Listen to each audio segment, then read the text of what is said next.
Herzlich willkommen, liebe Freunde von In Elvis Veritas, zu einer ganz neuen Ausgabe heute mit Special Guest und mit einem Review und ganz am Schluss mit der lange versprochenen Verlosung.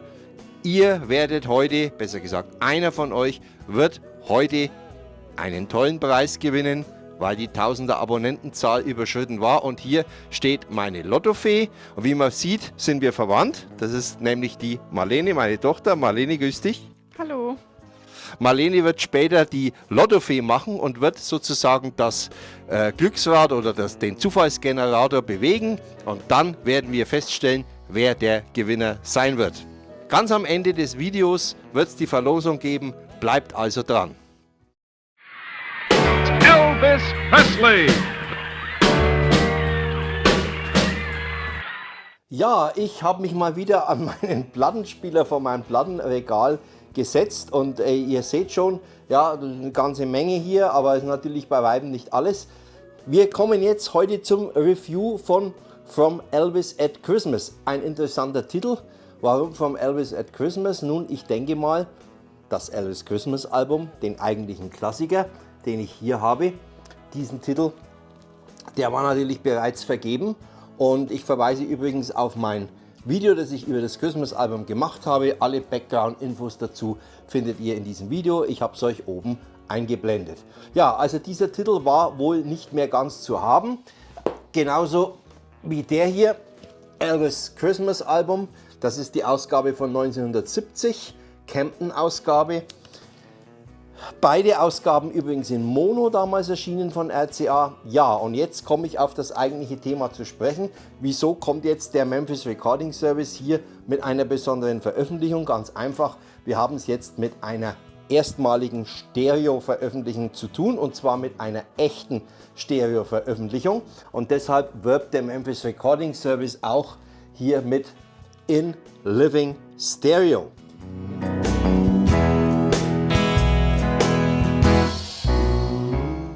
Ich möchte euch kurz mal das Album zeigen, so wie es hier aussieht. Wir haben die Vorderseite, wir haben die Rückseite mit den Titeln. Auf die Titel komme ich gleich zu sprechen. Wenn wir aufklappen, haben wir hier drinnen eine, ja, das kann man jetzt toll finden oder vielleicht auch nicht so toll finden, vielleicht auch kitschig finden. Das müsst ihr jetzt für euch selber entscheiden. Interessant ist die Platte selbst. Ich nehme sie mal raus. Die ist nämlich in White Sprangled Vinyl.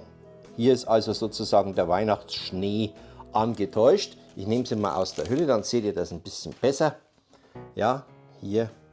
Also das finde ich wiederum ist wunderschön gemacht. Macht eine schöne Weihnachtsstimmung und hebt sich natürlich deutlich ab von den anderen Platten, die man sonst so hat. Ja, ich habe gerade über die Titel gesprochen. Wir haben im Wesentlichen, was heißt im Wesentlichen, wir haben den Inhalt des Original Elvis Christmas Albums hier drauf. Wie gesagt, aus rechtlichen Gründen dürfte der Memphis Recording Service das natürlich so nicht nennen. Aber es gibt auch kleine Unterschiede. Auf der Seite B wurden nämlich Titel vertauscht.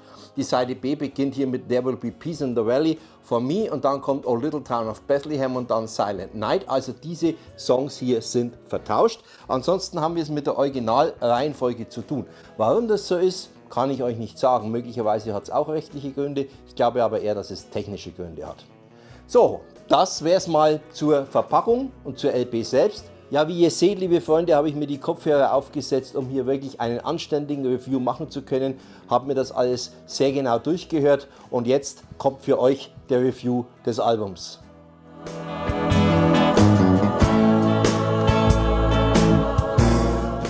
Jetzt werde ich vielleicht fragen, wie kann man aus einer Einspur-Mono-Aufnahme eine echte Stereoaufnahme machen? Nun, mit moderner Technik, Computertechnik ist das möglich. Die Beatles haben es vorgemacht. Sie haben für ihre Mono-Alben, die bereits jetzt veröffentlicht wurden im neuen Stereo, wie zum Beispiel Revolver oder auch die Doppel-LP 1962 bis 66, wurde die Demixing-Technologie angewendet. Was heißt das? Der Computer filtert die einzelnen Instrumente und Stimmen raus, sodass man sie neu mischen kann. Das konnte man ja vorher nicht, weil ja alles auf dieser einen Spur drauf war. Nun hat natürlich diese hochwertige Demixing-Technologie, die Giles Martin zur Verfügung hat in den Abbey Road Studios bei den Beatles, der Memphis Recording Service bei allem Respekt nicht zur Verfügung. Deshalb war für mich jetzt die spannende Frage, wie haben sie es denn tatsächlich geschafft, das neu zu demixen und neu zu remixen, sodass wir das Christmas-Album tatsächlich in einem Stereo-Effekt bekommen. Und die Frage ist es ihnen gelungen? Und dazu steigen wir jetzt mal ein.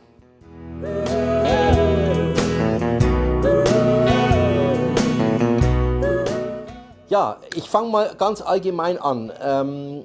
Es ist nicht durch und durch perfekt gelungen, das schicke ich gleich mal voraus, aber unterm Strich eine wirklich solide, sehr gute Arbeit.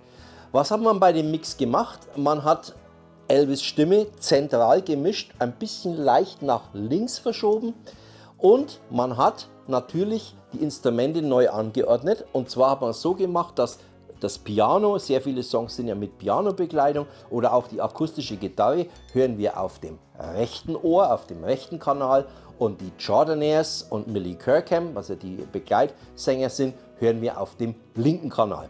Elvis und das Schlagzeug zentral. Das ist eigentlich die klassische Art und Weise, wie man Musik in Stereo abmischt, also der Sänger zentral, auch das Schlagzeug zentral.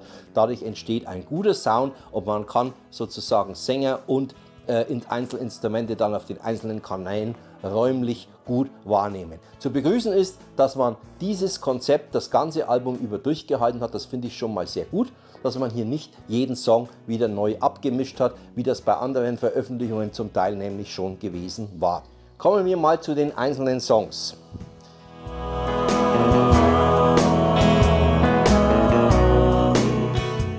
Das Album eröffnet mit Santa Claus is Back in Town. Wir haben diese Abmischung, die ich eben erwähnt habe. Der Song läuft tadellos durch, ist ein guter Klang, gibt nichts daran auszusetzen. Erwähnen muss man auch, dass sehr, sehr viele Feinheiten hörbar sind, die in der Mono-Abmischung so nicht hörbar waren, auch gar nicht sein können, weil sie letztlich in dem einen Kanal doch sich ein bisschen verlieren. Die nächsten beiden Songs, White Christmas und Here Comes Santa Claus. Hier muss ich ein bisschen kritisch werden. Man hat zwar das Grundkonzept der Abmischung gelassen, aber was wir hier deutlich hören über Kopfhörer ist, dass einfach die Elvis-Stimme an manchen Stellen so ein bisschen, ich nenne es jetzt mal, flimmert. Da merkt man genau, hier hat die Software Probleme gehabt, die Stimme richtig zu identifizieren und richtig rauszumischen. Das ist an einigen Stellen sehr deutlich hörbar, bei White Christmas und bei Here Comes Santa Claus. Und manchmal entsteht auch so ein kleiner Echo-Effekt von Elvis' Stimme, wenn man versucht hat, ihn ein bisschen in der Anordnung der Kanäle von der Mitte, vom Zentrum, ein bisschen leicht mit nach links zu verschieben. Die folgenden drei Titel der LP, I'll Be Home for Christmas, Blue Christmas und Santa Bring My Baby Back to Me, laufen tadellos durch. Sehr schöner Stereo-Effekt. Ich habe nichts wahrgenommen, keinerlei Computerverzerrungen oder ähnliches. Kommen wir zur Seite 2. Die Seite 2 beginnt mit einem meiner absoluten Lieblings-Gospel-Songs von Elvis, Peace in the Valley. Wie gesagt, Abmischung bleibt gleich. Es ist ein bisschen seltsam, weil der Song ja doch sehr stark vom Piano und von den Stimmen, von den Jordanaires dominiert wird. Jetzt sind die ja auf unterschiedlichen Kanälen. Das heißt, manchmal an den Stellen, wo Elvis nicht singt, haben wir tatsächlich ein bisschen einen sehr breiten Stereo-Effekt. Gefällt mir nicht ganz so gut, aber ich wüsste jetzt auch nicht, wie man es hätte besser machen können, ohne dass man sein Grundkonzept, seine Grundidee, wie man die Songs abmischt, aufgegeben hätte. So gesehen, kein Vorwurf, passt. Der nächste Song, Oh Little Town of Bethlehem, hier gibt es eine kleine Verschiebung. Die Harmoniestimmen sind jetzt plötzlich ein bisschen nach rechts verschoben, warum auch immer. Ansonsten ist eigentlich nicht viel daran auszusetzen. Lediglich meine Ausgabe knistert an der Stelle ein bisschen, aber das kommt immer mal wieder vor bei den modernen LPs, das heißt nicht, dass es bei euch genauso sein muss. Der nächste Song, Silent Night, wie ich finde, eine der schönsten Fassungen von diesem deutschen Weihnachtslied Stille Nacht, überhaupt, diese Elvis-Fassung hier. Und wir haben es hier auch wieder mit einem leichten Echo-Effekt in Elvis' Stimme zu tun. Also das heißt, wenn der Computer, wenn ein bisschen nach links geschoben wird, dann entsteht so ein kleiner Echo-Effekt, tut aber niemandem wirklich weh. Bei I Believe beginnt der Song ja mit einer akustischen Gitarre, laut Unterlagen von Elvis selbst gespielt. Das ist dieser Akkord ganz am Anfang. Und hier ist es tatsächlich so, dass der natürlich auch rechts zu hören ist, wo sonst das Piano ist. Später kommt dann auch das Piano, die akustische Gitarre ist weg und Elvis ist dann wieder im Zentrum und wie gesagt, akustische Gitarre oder Piano dann auf der rechten Seite. Am Schluss haben wir bei den Jordanaires wieder ein leichtes Flimmern in der Stimme. Hier hatte die Software wieder bei einigen Frequenzen offenbar kleine Probleme. Ja, als nächstes kommt Take My Hand, Precious Lord. Bei Take My Hand, Precious Lord haben wir am Schluss auch wieder dieses leichte Flimmern in Elvis' Stimme. Das ist kurz vor der dritten Strophe, setzt das mal ein. Aber wie gesagt, ihr werdet das wahrscheinlich nur über Kopfhörer bemerken, wenn ihr normal die Platte hört, möglicherweise gar nicht. Jammern auf hohem Niveau sozusagen. Ja, und der letzte Song, It Is No Secret What God Can Do. Für mich der gelungenste Song auf dem ganzen Album. Nicht nur, dass er tadellos durchläuft, sondern es ist auch ein unglaublich schöner, runder Stereo-Mix. Macht Freude, den Song in dieser Form zu hören.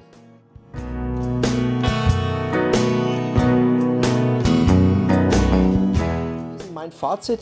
Eine schöne Veröffentlichung. Schön, dass wir das Christmas-Album in einem wirklich gelungenen, auch nicht übertriebenen Stereo-Effekt hören.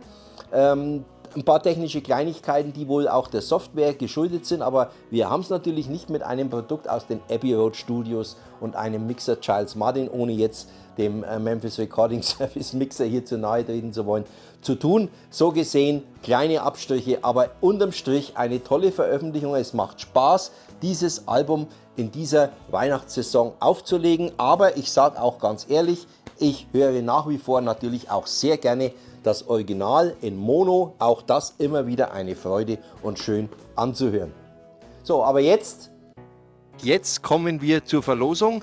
Worum ging es? Nochmal ganz kurz zusammengefasst. Ich habe zu euch gesagt, wenn wir die 1000er Abonnentenmarke überschritten haben, dann wird es eine Verlosung geben.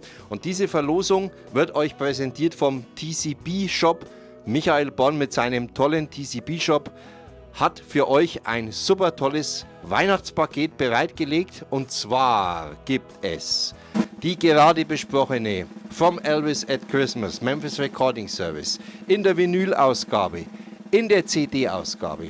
Zusätzlich dazu gibt es noch Fire in Toledo, diese sensationelle EP, wo Elvis mit einem unveröffentlichten Live-Konzert aus dem Jahr 56 drauf ist. Und es wird noch Bilder geben. Also ein sensationell geiles Weihnachtspaket für die Elvis-Fans.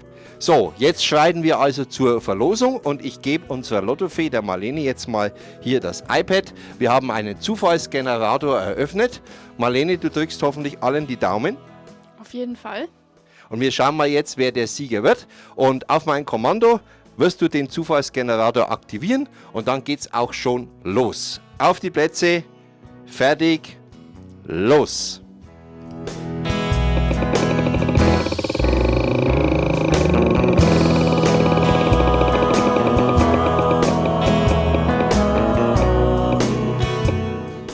So, und welche Zahl hat gewonnen? Die Zahl 195. 195, ja. Und jetzt müssen wir dich rausfinden, wer von den Abonnenten ist denn die Nummer 195. Dazu folgende Information für euch. Hier sind alle Abonnenten aufgelistet, die ihr Abonnement auf öffentlich gestellt haben. Es sind also leider nicht alle 1107 aktuellen Abonnenten drin, sondern leider etwas weniger. Aber das kann ich nicht ändern, denn die anderen werden mir ja nicht angezeigt. Die Nummer 195 suchen wir jetzt gemeinsam raus.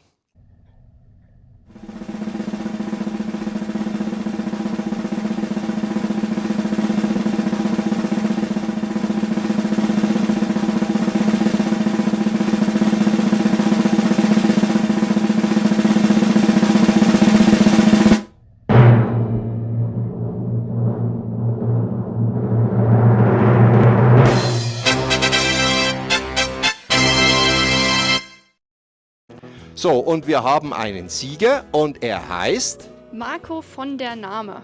Marco von der Name. Herzlichen Glückwunsch. Lieber Marco, ich hoffe, du siehst das Video. Deshalb bitte wende dich an uns und dann besprechen wir alles Weitere. Die E-Mail-Adresse ist unten eingeblendet. Du brauchst mich einfach nur anschreiben und wir klären, wie du an dein tolles Weihnachtspaket kommst. Danke an dich, aber danke auch an alle 1107 bisherigen Abonnenten, dass ihr diesen Kanal so toll unterstützt habt. der Kanal für Elvis-Fans in deutscher Sprache in Elvis Veritas. Super, herzlichen Glückwunsch. Herzlichen Glückwunsch. So, das war's wieder für diese Ausgabe. Also, der November ist gekommen, Weihnachten ist gar nicht mehr weit. Elvis Weihnachtsmusik liegt sozusagen schon bereit für den Gabentisch. Toll, dass ihr heute wieder mit dabei wart. Ich wünsche euch eine gute Zeit, eine gute Woche. Wir sehen uns nächste Woche wieder und wir sagen Ciao und Servus, euer Gerd und eure Marlene. Ciao, long live the King.